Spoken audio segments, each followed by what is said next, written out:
হ্যাঁ অবশ্যই রয়েছে। আসসালামু আলাইকুম প্রিয় দর্শক, আমরা এসেছি মুজিবনগর থানার মোনাখালী ইউনিয়নের শিবপুর গ্রামে।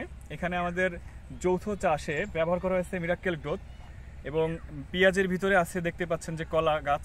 তো সেক্ষেত্রে আমরা যিনি মানে জমির মালিক তাকে পাইনি, তবে আমাদের এই জমির প্রতিবেশী একজনকে পেয়েছি যিনি এটা ব্যবহার করার আগে এবং ব্যবহার করার পরে দুটারই মানে প্রত্যক্ষদর্শী। তো আমরা মিরাক্কেল গ্রোথ ব্যবহার করার পরে কি কি পরিবর্তন আসছে এবং কি কি দেখতে পাচ্ছে তার পরিবর্তন আমরা সরাসরি সেই বিষয়টা তার কাছে শুনবো।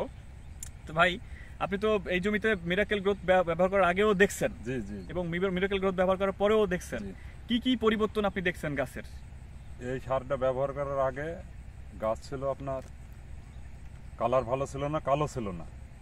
এইটা ব্যবহার করেছে কিনা আমরা জানি না, জিজ্ঞেস করার পরে বলছি এই সার মিরাক্কেল গ্রোথ ব্যবহার করেছে, পরিবর্তন হয়েছে, কালো হয়েছে, কলা গাছের চেহারা ভালো হয়েছে, পেঁয়াজেরও চেহারা ভালো হয়েছে। যাক আলহামদুলিল্লাহ।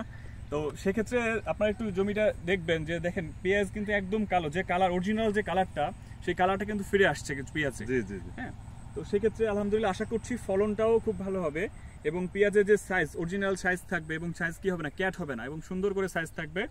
তো সেক্ষেত্রে আমরা সবাইকে, যত চাষি আছেন, আমাদের এই প্রোডাক্টটা ব্যবহার করা যায়, মাটিতে উৎপাদন হয় এবং সব কিছুতেই। তো সবার প্রতি আহ্বান রাখবো, অল্প পরিসরে হলেও পেঁয়াজ হোক যত যা ফসল আছে আপনার, সেই ফসলে আপনি অল্প পরিসরে হলেও কি করবেন, মানে পরীক্ষামূলকভাবে হলেও দেখবেন। ইনশাআল্লাহ আমরা রেজাল্ট পাচ্ছি, আপনিও এটার ব্যবহার করে খরচ কমিয়ে ফলন বাড়াতে পারবেন। তো সবাইকে ধন্যবাদ। আসসালামু আলাইকুম।